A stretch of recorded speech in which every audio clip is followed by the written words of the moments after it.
उपस्थित हैं बाबा दंडी जी महाराज, ब्रह्मदेव ब्रह्मदेव आश्रम के दंडी जी महाराज हैं हमारे साथ, आप देख पा रहे होंगे अभी अपने स्क्रीन पे।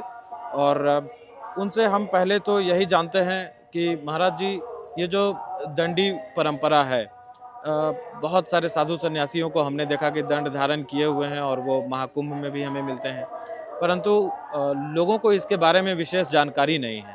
तो पहले आप उसके बारे में बतलाइए दर्शकों को कि ये क्या है, कौन सी परंपरा है, क्या विशेषता है। नारायणं पद्मभौम वसिष्ठम शक्तिम च तत्पुत्र पाराशरम च व्यासम सुखम गौण महांतम अस्मदाचार्य पर्यंतम वंदे गुरु परंपरा। जिस समय वामन भगवान महाराज बलि से भिक्षा मांगने गए तो दंडी सन्यासी बन के ही गए थे, तो ये परंपरा उसी समय से चली आ रही है। तब से नारायण हुए पहले दंडी स्वामी, फिर पद्मभौम माने ब्रह्मा जी, फिर वशिष्ठ हुए। तो ये अनादि परंपरा है, आज की परंपरा नहीं है। नारायणम पद्मभौम वशिष्ठम शक्तिम च तत्पुत्र पाराशरम च, पाराशर व्यास सुख वसुदाचार्य पर्यंतम। शंकराचार्य इसी हमारे पद्धति में हुए, जो आपके सनातन धर्म की रक्षा किया। मेरी तरफ भी बोले। सनातन धर्म के लिए जो पूरा कार्य किया, नहीं तो हम लोग सनातनी बचते ही नहीं, हमारा खंडन हो जाता। ये पुरानी संस्कृति से हम लोग, जो अनादिकाल से परंपरा चली आ रही है, जो 6 मानव होते हैं, पहला दानव मानव, दूसरा राक्षस मानव, तीसरा पशु मानव, चौथा मानव, पांचवा देव मानव और छठवां नारायण मानव। ये नारायण मानव दंडी स्वामी होते हैं। हम लोगों की संख्या बहुत कम है, पूरे देश में 1500 के ऊपर न होंगे हम लोग। ऐसी परंपरा को निर्वहन करने के लिए, जिसमें विद्वान ब्राह्मण ही विरक्त, जो कि ब्रह्म को जानते हैं, अयम आत्मा ब्रह्म, प्रज्ञानम ब्रह्म, अहम ब्रह्मास्मि तत्त्वमसि, 4 वेदों के 4 महावाक्यों के द्वारा पूरी समष्टि को आत्ममय देखने के लिए जो 5 तत्व हैं, उसको अपने अंदर समाहित करते हुए, ये हमारी अनादिकाल की परंपरा है, जो सर्वश्रेष्ठ, सबसे पुरानी, सबसे ताकतवर और अपने अपनी आत्मा में सबको समेटे हुए रहती है। इसीलिए कहा गया है कि दंडक ग्रहण मात्रेण नरो नारायणो भवेत्। ये परंपरा है जी। तो अब जैसा कि आपने कहा कि बहुत कम लोग हैं जो दंडी स्वामी होते हैं, तो इसके क्या कारण है? एक कि वो लाइमलाइट से, यानी कि जिसको हम लोग कहते हैं कि बराबर बहुत सारे बाबा लोग आते हैं टेलीविज़न पे उसमें, तो लोग उनको जानते हैं। और एक होते हैं कि वो गुप्त रूप से साधना या आध्यात्म में लीन रहते हैं, वो परोपकार के लिए कार्य कर रहे होते हैं, तो और लोगों को उनके बारे में जानकारी नहीं भाई। 3 प्रकार के लोग होते हैं जी। एक तो ऐसे संत हैं जो स्वयं साधना किया, तर गए समाधि में या गुफाओं में, और कुछ ऐसे दंडी स्वामी हैं जो आपको उपदेश करते हैं, उपदेश के द्वारा आपको तार देते हैं, या सही मार्ग पर चलने की प्रेरणा देते हैं, सतमार्ग की प्रेरणा और सत्कर्म करने की भावना से। और तीसरे जो सर्वश्रेष्ठ होते हैं, उपदेश भी करते हैं, स्वयं भी उस तरह का कार्य करते हैं। और ये जो हमारा निवृत्ति मार्ग है, प्रवृत्ति मार्ग में तो पूरी दुनिया रत है, कुआं बनाना, बावली बनाना, धर्मशाला बनाना, ये प्रवृत्ति मार्ग है। और निवृत्ति मार्ग में साधन चतुष्टय से युक्त होना। मैंने नित्य, कौन वस्तु नित्य है, कौन अनित्य है, विवेक है आपका, क्या सत्य है, क्या असत्य है, खड़ संपत्ति है, सम दम तितिक्षा, प्रत्याहार, ध्यान और मुमुक्षुता, अर्थात मोक्ष की कामना। हमें जो जन्म और मरण का चक्कर है, इससे मुक्त हो जाएं, यह हमारे यहाँ सर्वश्रेष्ठ बात है कि हम जन्म मुक्त से स्वर्ग के ऊपर की यात्रा करते हैं।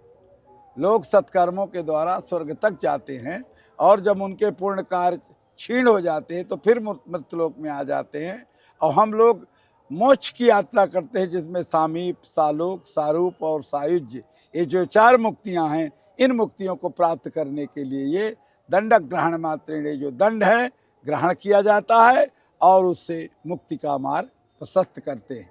तो इससे क्या जीवन और मृत्यु का जो बंधन है उससे मुक्त हो जाते हाँ, हैं? जी, अपना मौत पूर्ण उसी को बताना चाहिए। कहते हैं जिसमें बार बार जन्म लेना, बार बार मरना समाप्त हो जाता है। तभी तो दंडी ब्राह्मण ही होते हैं केवल, अच्छा, दंडी अविद्वान केवल ब्राह्मण ब्राह्मण होते हैं। केवल, उसमें कोई ननु नच नहीं है। जी। और हमारे जो 10 जो हमारे 10 नामी लोग, तो आश्रम, तीर्थ और सरस्वती 3 ही दंडी होते हैं। गिरिपुरी, भारती, वन, अरण, सरिता, सागर, पर्वत, पहाड़, ये 7 हमारे नागा सन्यासी होते हैं। जो लोग भी अपना काम करते हैं और अखाड़ों का विशेष दर्शन होता है। हम लोग दंडी स्वामियों के 4 मठ हैं। बद्रीनारायण में ज्योतिर्मठ, और जगदीशपुरी में गोवर्धन मठ, रामेश्वरम में श्रृंगेरी मठ, और आपके द्वारिकापुरी में शारदा मठ। इस तरह देश के चारों कोनों में हमारे आदि गुरु शंकराचार्य जी ने 4 मठ बनाए, जिसके मालिक दंडी सन्यासी ही होते इनको हैं। 4 धाम भी बोलते हैं। हैं? वो 4 स्तंभ भी हैं, 4 स्तंभ भी और हैं। चारों तरफ से हम लोग संरक्षण भी पूरे देश का करते हैं। उसमें दंडी स्वामी ही रहते हैं, जो साक्षात शंकर का अवतार और शिव स्वरूप रहते हैं। अब अगर इस मेले के विषय में बात किया जाए, जैसा कि अभी मैं सुबह से घूम रहा हूँ, तो मुझको एक हम लोगों ने आज संयोग था कि एक अप्रिय घटना हमने देख ली, क्या? कि एक अग्निकांड हो गया था, लेकिन उसमें भी किसी प्रकार की हानि नहीं हुई, केवल कुछ तंबू में आग लगी थी। अगर उसको हम एक बार इग्नोर करें, तो ओवरऑल अब मेले को 4-5 दिन बीत चुके हैं। शुरू-शुरू में सब कुछ अच्छा लगता है। अब आपको क्या लगता है कि 5 दिन बीतने के बाद में मेला जो है अब तक कितना सफल रहा है, या क्या इसकी सकारात्मकता रही या क्या नकारात्मक चीज़ें? मेला तो सफल ही रहता है, लेकिन शासन प्रशासन में बैठे हुए दुर्योधन और दुशासन जब कुवृत्ति से मेले का संचालन करते हैं, युधिष्ठिर आदि जो हैं वो धीमे पड़ जाते हैं, तो इस तरह की कुवृत्तियां होती हैं। लक्ष्मी के सुख 4 हैं, धर्म, अग्नि, नप और चोर, और जेठे के अपमान से 3 करें भंडा का फोर। जब धर्म का हनन होगा, जब धर्म की अवमानना होगी, तब लक्ष्मी के सुत 4 हैं, धर्म, पहला पुत्र है धर्म, जी। दूसरा अग्नि, और तीसरा राजा, चौथा चोर। अगर आपने धर्म का अपमान किया तो अग्नि लग जाएगी, झाड़ू नहीं बचेगा। अगर धर्म का अपमान किया तो राजा रेप डाल देगा। आपने चेक होती है उसको, आप अच्छे से जानते हैं कि रेप पड़ गई। जी। जब रेप पड़ जाएगी तो आपकी एक एक पैसे की जांच हो जाएगी। धर्म के अग्नि, नप और चोर ने चोरी किया तो भाई मूल्यवान सामान ले जाएगा, आपकी बिल्डिंग थोड़ी उठाएगा। इसलिए धर्म की कमी करने वाले यहाँ जो हमारे अधिकारी महोदय आए हुए हैं, जिनका नाम विजय किरण आनंद है, जिनका नाम दयानंद है, वो धर्म का कार्य करने में असमर्थ रहे, सौतेला व्यवहार किया। अन्य संतों की अब कुछ को तो ज़्यादा सुविधा दे दिया, किसी को कुछ दिया नहीं, तो संतों का मन उनसे मलिन हो गया, जिससे ये भूचाल आ गया, अग्नि लगने लगी। अरे अभी तो और कुछ बहुत बाकी है भाई, उनको सावधान हो जाना चाहिए। हम अखिल भारतीय दंडी सन्यासी परिषद के प्रवक्ता हैं। हमारा नाम श्री श्री 1008 श्री ब्रह्मदेव आश्रम है। हम अपने इस आपको सूचित करना चाहते हैं आपके माध्यम से पूरे विश्व को, कि धर्म का पालन करें, और सनातन धर्म का इससे वृद्धि है। अगर धर्म का पालन नहीं करेंगे तो अग्नि लगेगी, चोर चोरी करेगा, राजा टैक्स लगाएगा, तो पुण्य की जड़ पाताल में और पाप की जड़ अस्पताल में। ये तो हो गई नकारात्मक। सकारात्मक क्या लगा आपको कुंभ में? सकारात्मक ये है कि कुंभ के समय में अमृत वर्षा होती है। 20 बार आप चारों धाम करिए, एक दिन कुंभ का स्नान करिए, पुण्य बराबर। जी। लेकिन जब से व्यवस्था मिली तो अब भाई, अब हम बच्चों आए हैं, उनके लिए बैठने के लिए जगह चाहिए, जी। कुर्सी चाहिए, मेज चाहिए, पंडाल चाहिए, कथा हो रही है, हजारों आदमी आ रहे हैं, है ना। जी। हमारी 90 बाई 60 का हमारा पंडाल था, जिसको 30 बाई 45 कर दिया। उतने में कितने लोग आएंगे? हमको 5 कुर्सी दिया, 5 कुर्सी में कितने लोग बैठाएं? इसलिए शासन वालों को हम ये उपदेश देते हैं कि होश की गोली खा करके समानता का व्यवहार करें, और सब लोगों को जिनको जो आवश्यकता हो प्रदान करने का कष्ट करें, तो मेला बड़े सुख से व्यतीत होगा। और वो तो आध्यात्मिकता है, देवासुर संग्राम से हमारा ये कुंभ का मेला चला आ रहा है। देवताओं में असुरों में युद्ध हुआ और देवताओं ने भगवान विष्णु की आराधना की। उसी समय मोहिनी अवतार हुआ। मोहिनी भगवान ने असुरों को मोहित किया और अमृत पिला दिया देवताओं को। राक्षस रह गए ठंड के ठंड। वैसे यहाँ जो अधर्मी है कुछ नहीं पाएंगे, जो धर्मात्मा है वही अमृत का लाभ पाएंगे।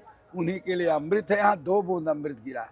जो 4 जगह कुंभ लगता है हमारे, प्रयागराज में, उज्जैन में, नासिक में और हरिद्वार में, तो उन तीर्थों में केवल एक एक बूंद गिरा है, लेकिन तीर्थराज प्रयाग में 2 बूंद अमृत छलका है।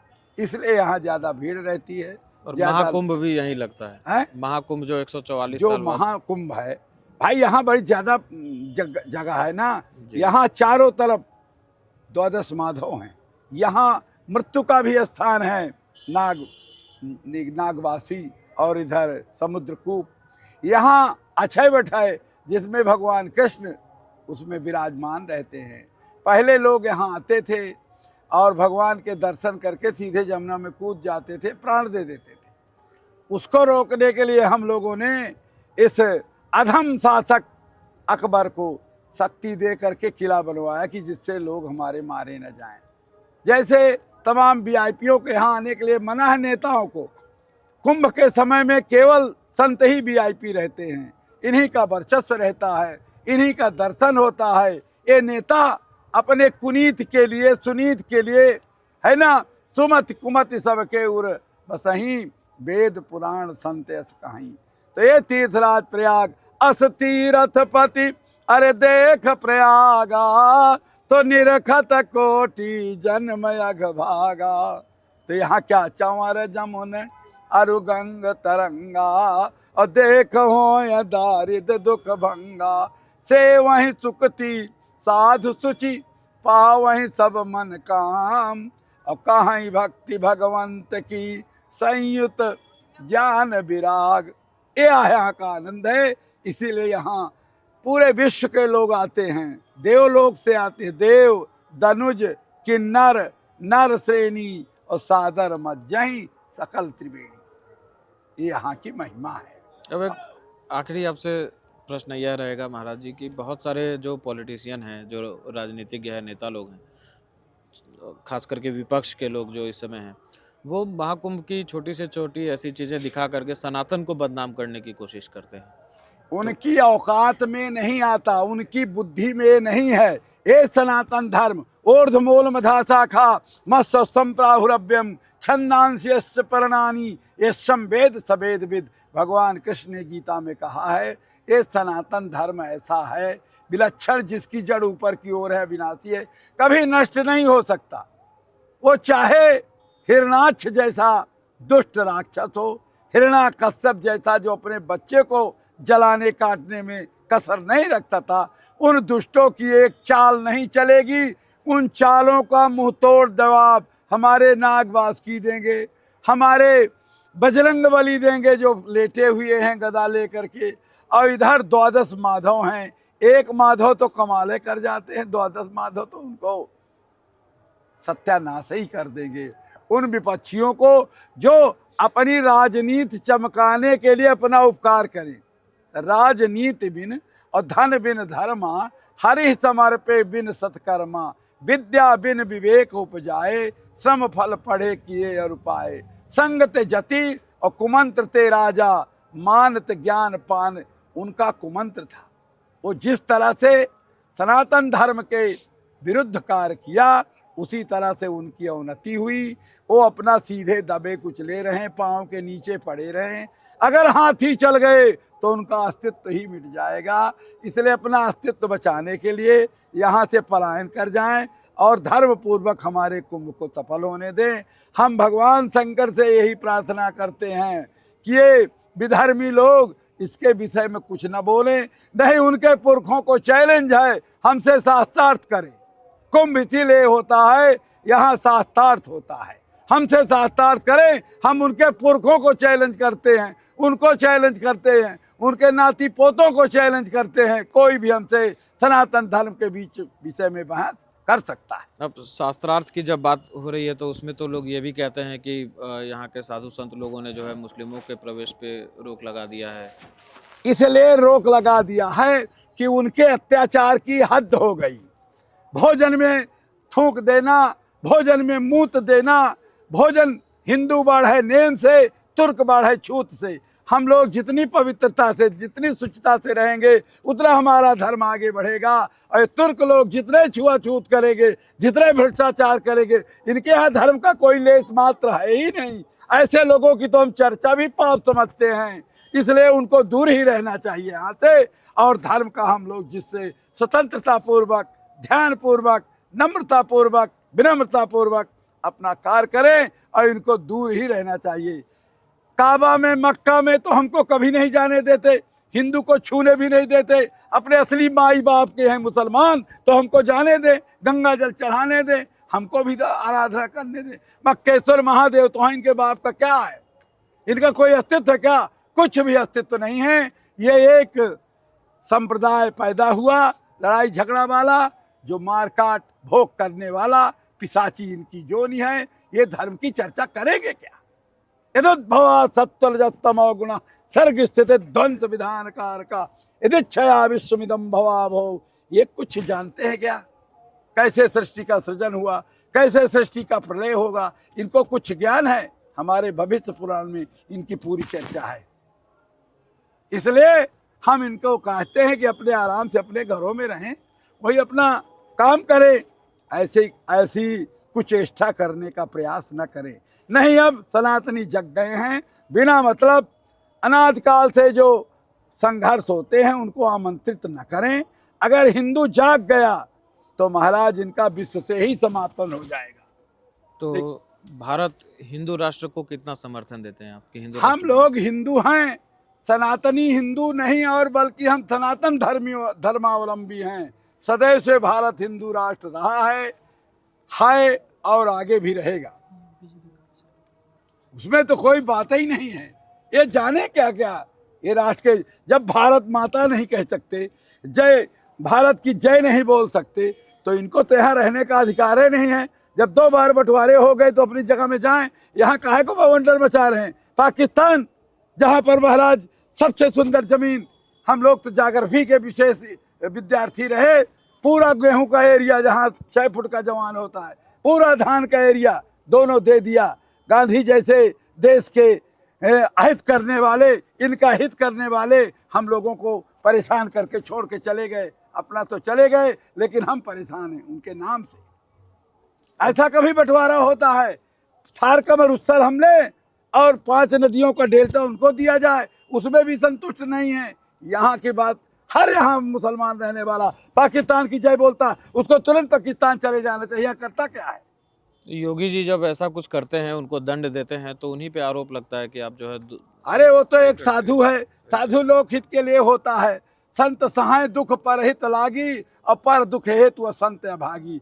संत तो संसार के कल्याण के लिए, अरे हमारे कितने मंदिरों में कितनी मर्यादाओं का हनन किया, कितने लोगों को काट डाला। अगर हम वो बात का प्रचार प्रसार करें तो इनका तो जीना मुश्किल हो जाए। अगर हिंदू जाग जाए, इनको चाटना शुरू कर दे तो इनकी मौत हो जाए। ये है कितने? लेकिन हम लोग शांति, सौहार्द, प्रेम, सत्य, शौच, दया, दान, इन दैवी संपत्ति के गुणों को, दया दानम दमिंद्रियाणाम दर्शनम देव पूजनम दकारम वर्तते पंचेन दुर्गतिम नयो गच्छति। हम तो दुर्गत से उनको बचाने के लिए दया करते हैं, लेकिन ये दुष्ट मानते नहीं हैं, उल्टे बोलते हैं, लाखों कत्ल करते हैं, कोई शासन प्रशासन नहीं बोलता, तुरंत सुप्रीम कोर्ट जाते हैं। अरे कोर्ट तो बाद में जाता है, पहले तो बांस कोर्ट है, इसके बाद फिर सुप्रीम कोर्ट, हाई कोर्ट है। बांस कोर्ट क्या करेंगे? बिना मतलब लड़ने के लिए ऐसी बातें ना करें, दूर रहें। हम इनके जब कार्यक्रम में नहीं जाते मक्का मदीना, तो ये भी हमारे कुंभों में ना आए। क्यों? इन लोगों ने एक काम कर करके कई बार पकड़े गए। अब भोजन थूक हमको चटाएंगे। मुसलमान बीड़ी बनाता है, थूक लगाता है, जो हिंदू बीड़ी पीता है, थूक पीता है। तो अब इनके कोई कितने आचरणों की हम चर्चा कर, हम कुंभ में आए हैं धर्म का पालन करने के इसमें लिए। तो बहुत अशुद्धि है। अच्छा महाराज जी, बहुत सारे लोग कहते हैं कि एक संत संप्रदाय के ही सीएम मुख्यमंत्री योगी आदित्यनाथ हैं, तो उन पे जब वो ऐसे दंडवत कार्रवाई करते हैं, बुलडोजर का एक्शन लेते हैं, तो लोग कहते हैं कि मतलब ये मुसलमानों के साथ जो है एक तरीके से भेदभाव हमारा कर रहे कोई हैं। मुसलमानों से विरोध नहीं है। उन सीएम आत योगी की कार्यशैली पे जो सवाल वो उठता है। कार्यशैली में जो सवाल साधु है, वो तो साधु जो शब्द बनता है, संत शब्द, सत्य में यत प्रत्यय लगा करके संत शब्द बनता है। वहाँ कोई असत्य तो है नहीं। वो जो सत्य चाहिए, जो प्रकृति का गुण है, जैसा न्याय कहता है, न्याय में जो हमको पढ़ाया गया है, जो मीमांसाओं में, जो वेदों में ये बातें हुई हैं, हम उसी का पालन करते हैं। वो भी हमारा साधु है, वो भी पालन करता है। वो तो कहते हैं कि उनको तो मुख्यमंत्री नहीं होना चाहिए, उनको तो पहाड़ों पे। मुख्यमंत्री के तो हम बाप हैं, हम सभी मुख्यमंत्री हैं। अब हमारे जितने शिष्य हैं उनके तो हम गुरु हैं। और गुरु बिन भवनित तरह न कोई, जो बिन अंच शंकर सम होई। और स्पष्ट लिखा हुआ है, जन्म गतम च निरर्थकम, न जन्म भजनम न तपः कृतम, न गुरुपाद सरोरु सेवितम, प्रतिदिन जठराग्नि विपोषणम, शरीरम स्वरूपम तथा वा कलत्रम, यशश्चारु चित्रम धनम मेरु तुल्यम, गुरोरग्निपद में मनश्चैन लगनम, तथा किम तथा। उसके कुछ नहीं है, कुछ नहीं। जो अपने गुरुओं की बात नहीं मानता, स्वदेशेषु मान्या विदेशेषु धन्या, सदाचार वृत्तेषु मत्तो न चान्या, गुरोरग्निपद में मनश्चैन लगनम, तथा किम तथा। उसके कुछ नहीं है, कुछ नहीं, कुछ नहीं। और गुरु की बात तो मानी ही जाती है। गुरु तो सर्वोपरि रहता है। जो गुरुओं की बात नहीं माने, चाहे देवता हो चाहे दानव हो, उनका विनाश हो जाता है। इसलिए हमारे देश के गुरु हैं, और गुरु के नाते वो लोकहित का काम करते हैं, कोई अपने लिए तो कुछ करते नहीं। तो लोग कहते हैं कि संतों को जो है राजनीति से दूर होना चाहिए। संत तो राजनीति के ऊपर है भाई। बिना संत जो राजनीति है, बिना धर्म नीति के राजनीति विधवा हो जाती है। राजनीति बिन नीति कौन पालन करता? हम लोग जो वर्णाश्रम धर्म के हैं, ब्राह्मण क्षत्रिय वैश्य शूद्र, इनके सबके धर्म कर्म हैं। समः दमः तपस्यैव शांति मार्जव में ज्ञान विज्ञान आस्तिक्यम ब्रह्म कर्म स्वभावजम, छात्र कर्म शौर्यम तेजो युद्धे चापलायनम, दान ईश्वर भाव से छात्र कर्म स्वभावजम, और कृषि गौरक्ष वाणिज्यम वैश्य कर्म स्वभावजम, परिचर्यात्मकम कर्मम शूद्रस्य स्वभावजम। भगवान कृष्ण ने गीता में उपदेश चारों वर्णों के लिए किया। इसलिए चारों वर्णों का तो स्वामी महाराज धर्म है। इनके यहाँ कौन धर्म है? अब मनुस्मृति भी कुछ इसी तरीके की बात पूरी करता है। बातें और आजकल उसको लेके खूब राजनीति होती है। कोई राजनीति उनको ज्ञान नहीं है। राजनीति भेदभाव करती है क्या हाँ, मनुस्मृति? नहीं, कोई भेदभाव नहीं। हम तो पूरी समष्टि की बात कर रहे हैं, व्यष्टि की बात थोड़ी कर रहे हैं। ये पूरा समाज हमारा है। वो सब लोग जो परिवर्तित हो गए हैं, कन्वर्ट हो गए हैं, वो आ जाएं, बन जाए सनातनी और अपना आनंद से रहें।